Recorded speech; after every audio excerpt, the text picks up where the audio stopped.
Hello నమస్తే. Cancer అనే మహమ్మారి మనం వింటూనే ఉన్నాం.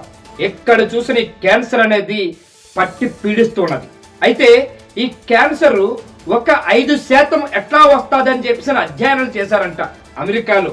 ఈ అధ్యయనం చేసిన దగ్గర అమెరికాలో తేలింది ఏంటంటే, అధిక మోతాదులో రేడియేషన్ ఉన్నటువంటి సిటీ స్కాన్ అంటే ప్రతి విషయం మీద డాక్టర్ దగ్గరికి పోతే మన ఆంధ్రప్రదేశ్లోని మన తెలుగు రాష్ట్రాల్లో ప్రతి దానికి సిటీ స్కాన్ చేయండి, ఎంఆర్ఐ స్కాన్ చేయండి, ఆ స్కాన్ చేయండి, ఈ స్కాన్ చేయండి, పెట్ స్కాన్ చేయండి అని చెప్పి డబ్బులు దోచేసుకుంటున్నారు.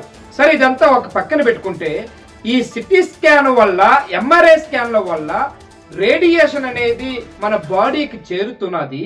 చేరటంతో దానివల్ల 5% అంటే బాడీకి 5% ఈ దేశంలో వరల్డ్ వ్యాప్తంగా ఈ సిటీ స్కాన్, ఎంఆర్ఐ స్కాన్ చేసుకున్నటువంటి వాళ్ళకి 5% మోతాదులో క్యాన్సర్ వచ్చే ప్రమాదం ఉన్నది అని చెప్పేసి ఈరోజు చెబుతున్నారు.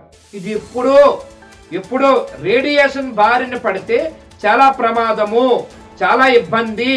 మన బాడీకి అధిక మోతాదులో రేడియేషన్ వెళ్లే టైంలో మన బాడీకి జెనెటిక్ గా మొత్తం మన బాడీని కుదిపేస్తూ ఉంటది.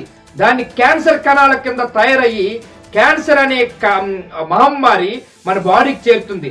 ఎప్పుడైతే చేరిందో ఆ క్యాన్సర్ వచ్చే ప్రమాదం ఎక్కువ మోతాదులో కేవలం సిటీ స్కాన్, ఎంఆర్ఐ స్కాన్ వల్ల వస్తుంది. 5% ఈ క్యాన్సర్ అనేది దయించి దానికి దూరంగా ఉండండి. ఈ మెడికల్ మాఫియా, స్కాన్ మాఫియాకి దూరంగా వెళ్ళండి. Thank you very much.